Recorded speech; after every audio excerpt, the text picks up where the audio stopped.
Hi Dilly Do, episode number 4. Yesterday I spoke a bit about awareness, and I'm going to continue on from that slightly, and I'm going to give you a bit of an anecdote. So I was making lunch for my two kids there yesterday. More specifically, I was actually tidying up after lunch. They were still kind of eating it or finishing it, and I was tidying up as I go. And I turned around and I looked at Fionn, my 6-year-old, and at first glance I thought he was having some sort of a fucking fit or a seizure or something. He was wildly firing his head backwards and forwards like he was in a fucking pilled out of his head in a rave or something. And I was struck for a sec. I was kind of speechless just for a split second. I knew he wasn't actually having a seizure because there's an eeriness to involuntary movement that I've seen before in people. I've seen people kind of spasm, and it's spine chilling. That there's something to an involuntary movement. It's just kind of creepy. He didn't have this. He looked somewhat possessed, but he seemed to be in control. And as I said, like, his head was wildly flailing forward and back, to the side, and he was moving his arms. And I go, buddy, you all right? And I don't think he completely ignored me. I genuinely don't think he was in the fucking building. And I go, here, buddy. And he looks up. And I go, are you all right? And he goes, yeah. And I go, what are you doing? And he goes, looks at me as if like he was just there eating his lunch, and goes, what do you mean, what am I doing? I was like, buddy, you were flailing around all over the place. And he was like, yeah, I was dancing. I was like, what are you dancing to? And he looked at me like I was stupid, and he goes, to the tunes. And as I said, what tunes? I tuned into the music that was playing in the kitchen. And as it happens, it was Smack My Bitch Up by The Prodigy. Not exactly appropriate for a 6-year-old boy, never mind a 2-year-old girl. So I fucking fairly quick smart skipped that tune, but it just made me notice how it was such a perfect encapsulation of how two people can be in the same environment but on two completely different fucking wavelengths. I mean, I'm not exactly sure what was going through my head, but I was drying cutlery after making lunch, so not a whole pile. And there he was, fucking giving it socks! And we're in the same environment. For whatever reason, I had just completely zoned out of my music. It was just playing in the background. I often have my tunes on shuffle, basically, in the background. And it's usually the odd F word that I kind of go, oh, geez, better skip that one. But this time it was obviously Fionn. But it just goes to show how two people in the same environment can be on completely, totally, and utterly different levels or spaces or whatever way you want to phrase it. And it made me notice something. We tend to be fucking black belts in noticing other people's moods, but pitifully poor at noticing our own mood.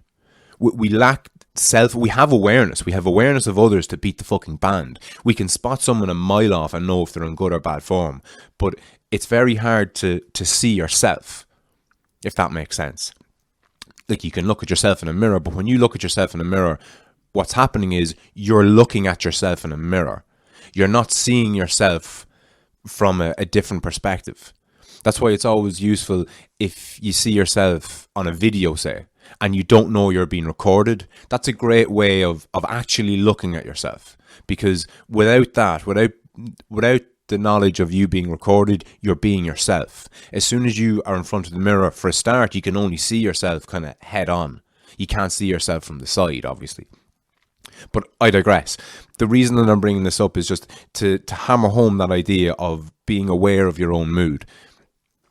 Because if you're not aware of your own mood, then what tends to happen is, if you're in piss bad form and you don't realise it, then herself or himself, whatever the case may be, says something to you.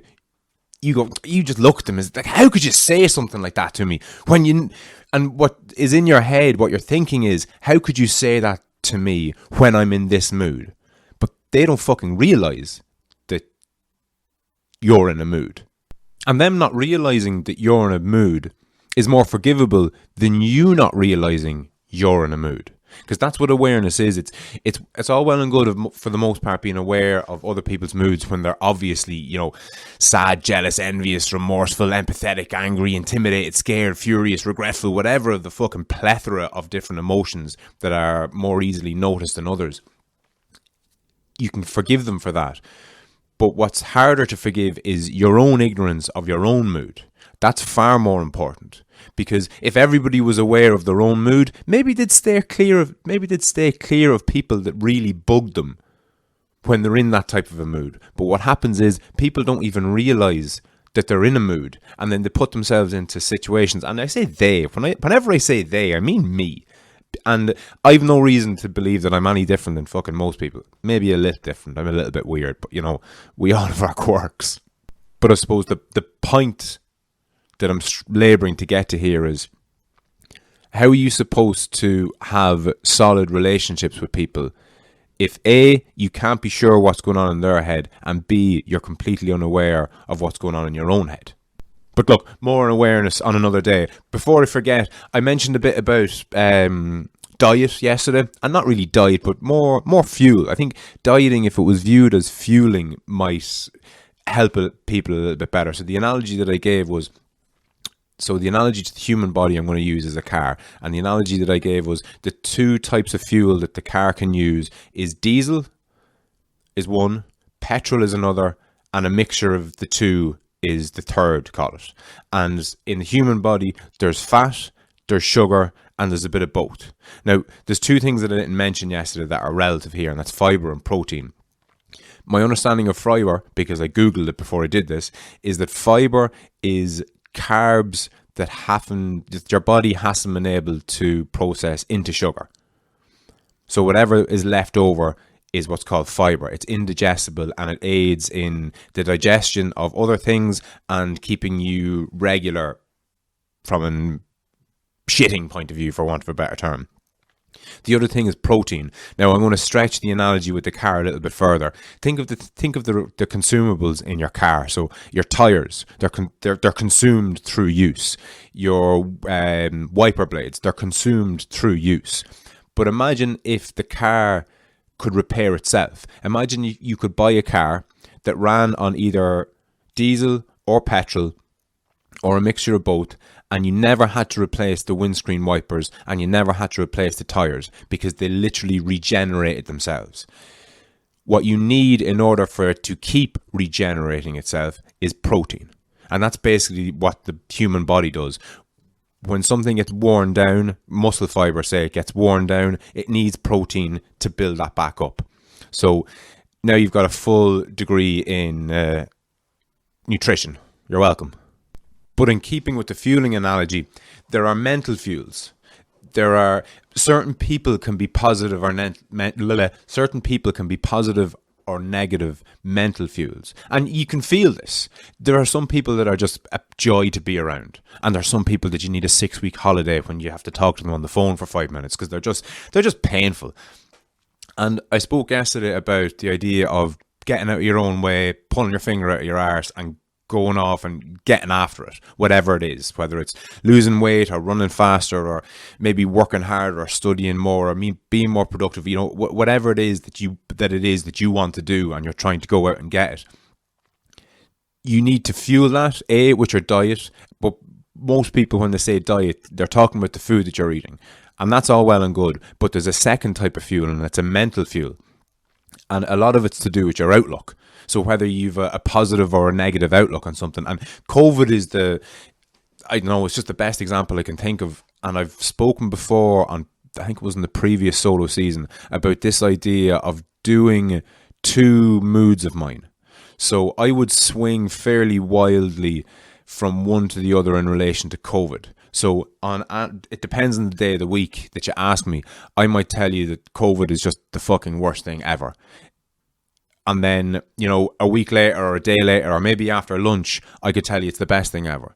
So I'm hoping to do an episode whereby I give you a taste of my internal dialogue in both moods, just to show you the power of your outlook on what's happening. Because the COVID pandemic is an objective thing. It's out there in the world. There's a lot of question marks over it, but the general consensus is there's a virus spreading around the world. It's killing a tiny percentage of the people that get it. We have to stop the spread of it so we don't overwhelm our A&E services and all that jazz. I don't want to get down into too much detail about that, but it's objectively happening worldwide. But how it affects you is not entirely, but let's say 95% down to how you view it. Your perception is your reality. Whatever you perceive it to be, that's what it is. So if it's the thing that's after ripping your livelihood away from you, and if it's the thing that's after leaving your business in ashes, if it's the second time this has happened to you, which is the second time it's happened to me, I was in the crest of a fucking wave in 2008, and boom, how's the fucking global financial crash for you? Put that in your pipe and smoke it. Fucking... What is it? Fucking 12 years later, I finally get back on my feet and I have a flourishing business. I have employees and everything's just getting better and better and better and better. And boom! Some fucking smelly Chinese prick eats a bat or a penguin or some such shit. And, 3 months later, half the planet has a fucking infectious disease. But anyway, your mentality towards that happening is everything. I could have fucking cried myself asleep when I had to close my business for the second fucking time this year. But, I got on with it because I could be at home now in bed, not having gotten up because I stayed up drinking and smoking the head off myself till 4 a.m. That could be the me that I am now. But instead, thanks in no small part to the people that I have around me, giving me the fucking push to pull the finger out and get the podcast on the go. Now, I can't exactly go driving around interviewing people when we're on a national lockdown, but I can do the solos. It was an excuse. It was the perfect excuse. And I can drive around. When I finish this mobile studio of mine, I'll have some crack when I get stopped at a checkpoint. But look, it'll be COVID friendly or COVID safe and all the rest of it. And I would argue at least that what I'm doing here is a public service of sorts without sounding too fucking grandiose about it. But the point again that I'm labouring to make here is be very, very careful about who you share things with, especially if you're on a diet buzz or a fitness buzz or both. Maybe you're getting into meditation, maybe you're getting into breathing, maybe you're getting into a bit of barefoot walking, maybe you're doing all of the above and more. Be very, very careful who you share that information with.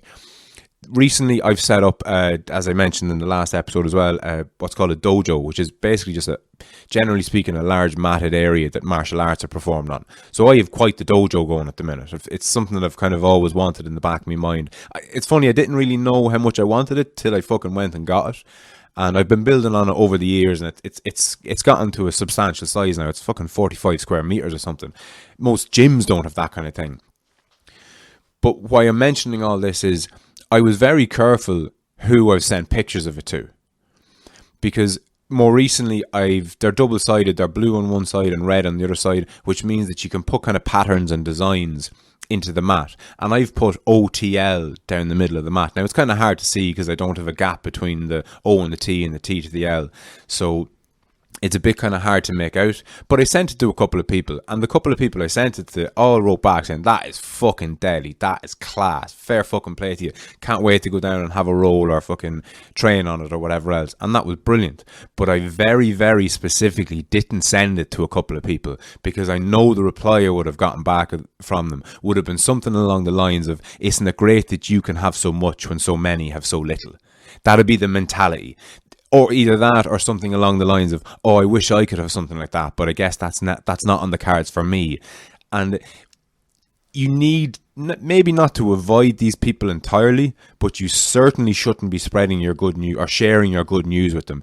If you know, first and foremost, that all you're going to get is negativity, you don't need that. There's enough fucking negativity in the world without you going out and looking for more. And that obviously works the other way as well. I mean, there are certain people that when I send something to them, you're guaranteed positivity back from them, and it's great to know that before you send something. There's a friend of mine who's writing tunes at the minute, and he sends them to me, and I don't know whether he's aware of this or not, but I'll do nothing but give that man encouragement. Absolutely nothing but encouragement is all he's going to get from me. Now, does that mean that I'm not going to critique it? Of course I'm going to critique it. If I think that something isn't up to his own standard, I'll mention it to you. That's just positive feedback. But generally speaking, 99% of what I'm going to say to him is just encouragement, because people get so fucking little of it. People get so fucking little of it, and it goes so far. Like, again, I know I've mentioned him a couple of times, but Mr. McQuillan, I've said that he was at me to get this back up and going, the solo podcast. But like, it didn't take much. He mentioned it in passing, 2 or 3 times over the last month. But it just goes to show the benefit, the knock-on effect, I suppose, the rippling effect of one good deed. So he mentions it to me 2 or 3 times over the course of a month. I end up doing it. I personally get massive benefit out of it. I'm already after hearing it from half a dozen people who've gone running, who've timed their lap around the block, who started doing press-ups, who started doing these other things. It's like the knock-on effect from everything is just, it's massive. And even like if you're out running the block, people driving by who see you, you've affected them. You're literally changing not only your own environment, but the environment around you. And if everybody was able to if everyone who was able went out and fucking went after it a little bit, we just live in a fucking better world. And on that note, if you're enjoying these and you're getting benefit from them and you think what I'm doing is valuable and good, I used to say, like, share, subscribe, comment, all that helps. And it does. But what's better is if you send it to somebody an individual. I don't mean share it to your page. I mean actually send it to an individual and go, hey Mary or hey Brian, I've been listening to this and I actually think you really like it. Give it a lash. That's real sharing. Hitting the share button, don't get me wrong, I'm going to be grateful if you do it, but I'm going to be far more grateful if you actually help somebody else help themselves. So on that somewhat shamelessly self-promotional note, I'll chat you tomorrow.